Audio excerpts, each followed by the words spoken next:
So I recently just finished playing The Amazing Guardians of the Galaxy by Marvel. And I know it took me a long time to play. Look, I had other things going on, okay? And other games going on. But during the whole course of the game, I couldn't help but fall in love with not just the story. Like Avengers, I think the story is really good, but the way the gameplay mechanics worked with the game. It all had things we kind of hated, and they refreshed them and used them here. And the biggest mechanic I want to talk about here is QTEs. QTEs can be the bane of gameplay. They can ruin a game. And I'm sure we can all think of a couple games that they may have been good, but they had way too many QTEs, or the QTEs were so reliant and took things out that it ruined the game. It turned cool fights into button presses instead of relying on the skill that you built up throughout a game.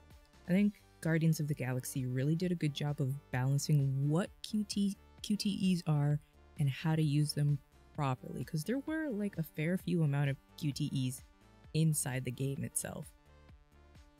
So if you are newer to gaming or unfamiliar with just gaming terminology, QTEs or quick time events are a type of gameplay mechanic in games that require players to press a specific button or perform a specific action within a short amount of time. QTEs are often used during cutscenes or cinematic sequences to add a sense of urgency and excitement to the game and to keep players invested and not just like go on their phone during this cutscene.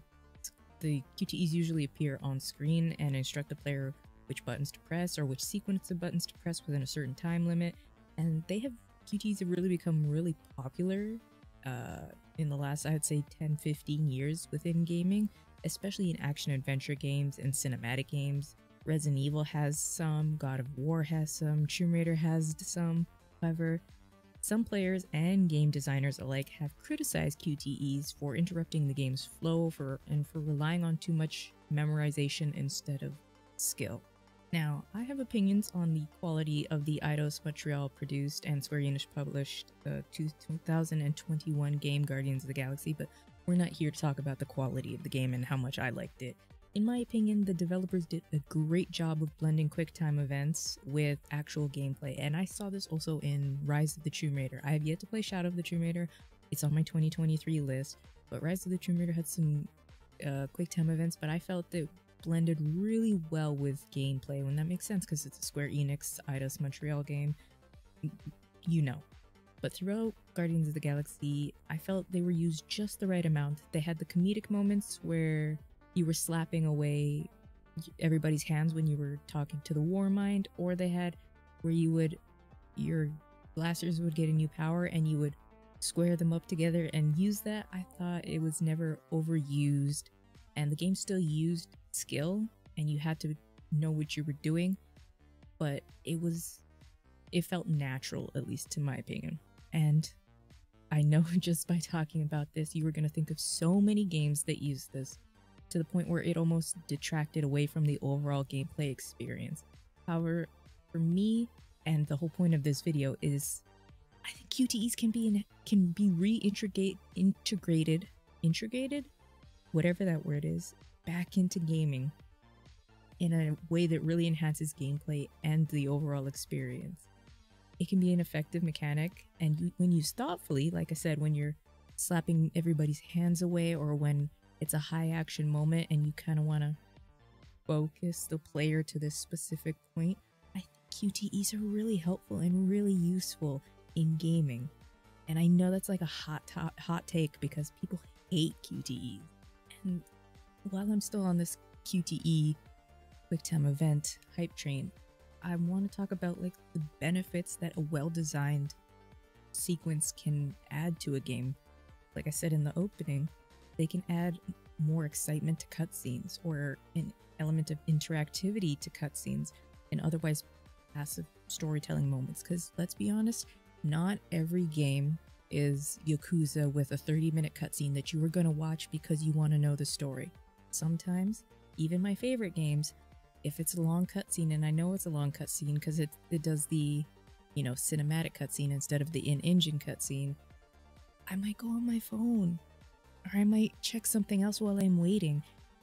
QTEs can really add a little bit more, and it can give you a greater sense of control over the narrative, and not in like a Mass Effect way where you're choosing the dialogue, but in, I guess, in a sense, a Mass Effect way, because you can choose, back to Guardians, some of the dialogue, and it can change your relationship with some of your crewmates. It can change your relationship with some of the people that are helping you. It can stop people from being a part of that mission. It can make the mission easier if you help certain people. Like if you help Cosmo at the end, it cuts out a whole section of puzzle you have to do, and it makes it easier in the next section when you go and fight everybody. Just small things like that that I think weren't talked about enough with Guardians of the Galaxy. While it is true, I will be the first person to admit it, QTEs are overused in games, but I don't think we should discount their potential value for enhancing the overall gameplay experience. As with any mechanic, it is key to use them thoughtfully and purposefully rather than simply just introducing them as a gimmick or as a way to pad out gameplay, because we've seen that too. Why am I discussing specifically Guardians of the Galaxy QTEs? Because it's fresh on my mind. I just played it. Well, now like a couple weeks ago, just played it. And I think it's a good marker for developers that want to incorporate them. And not just AAA developers or B developers or indie developers, like anybody. If you're making a one person game in your room, I think there's space for things. You don't have to reinvent the wheel, personally. And there are other great games like The Walking Dead, the Telltale games. Those are technically QTE games. Until Dawn is a QTE game. Yakuza has its sections, like the dancing section.